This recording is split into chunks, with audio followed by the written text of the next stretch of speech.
For those who've watched Neon Genesis Evangelion and read the manga, it might be a relief to find out that by the end of the Rebuild of Evangelion movie series, Shinji finally got to talk with his father face to face. But how does Shinji and Gendo's talk in Evangelion Thrice Upon a Time change everything for the Evangelion franchise? We'll answer that one for you. Spoiler alert, obviously. Throughout the Evangelion franchise, Shinji was criticized by fans multiple times. He was considered too whiny, too weak, too passive, too fearful, too much of a doormat.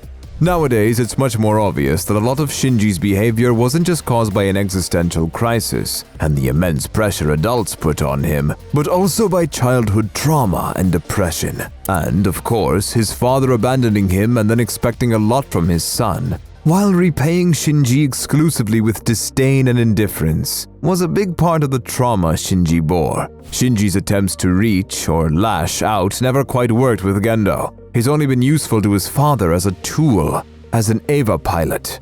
That's all.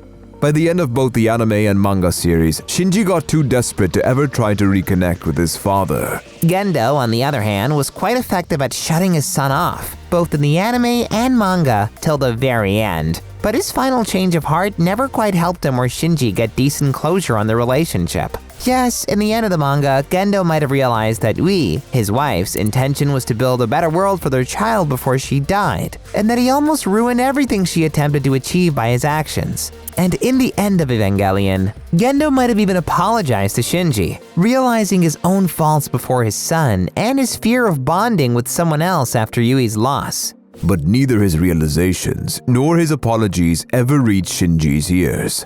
The connection never happened. All the things Gendo confessed, he said into the void. Evangelion Thrice Upon a Time gives us what we've long waited for, a talk between father and son, where all the words are heard by both sides.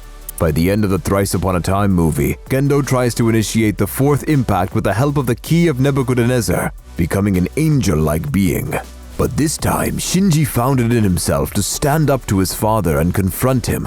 They fight, Unit 13 against Unit 01, in the surreal minus space, the world filled with their memories, and neither of them can win. So Shinji decides to talk. He approaches his father first, and Gendo finally hears him. Not the illusion, not the memory, but Shinji himself. For the first time, they both confess their weaknesses and their similarities. Gendo admits that he hurt Shinji because Yui's death hurt him too much to bear. Shinji admits that he shuts people off just like his father, and though it goes unsaid, they both admit that Shinji finally grew up. Now, as Gendo finally sees his son for who he is, he also sees Yui in Shinji. And this time, he doesn't just confess his mistakes. He sacrifices himself and all his new godlike power to help Yui create a better world for their son. So, for the first time in the Evangelion franchise, Shinji and Gendo acknowledge each other. The child has grown up. The father finally accepted his role of the father, and both of them found closure. Just as we, the fans, did with the resolution of one of the most painful conflicts in Evangelion. And with the last of the Rebuild of Evangelion movies, it looks like an Evangelion era has finally come to its end.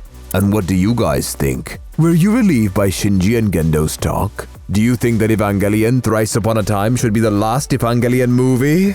Let us know in the comments! And don't forget to subscribe to Cartoon Junkies.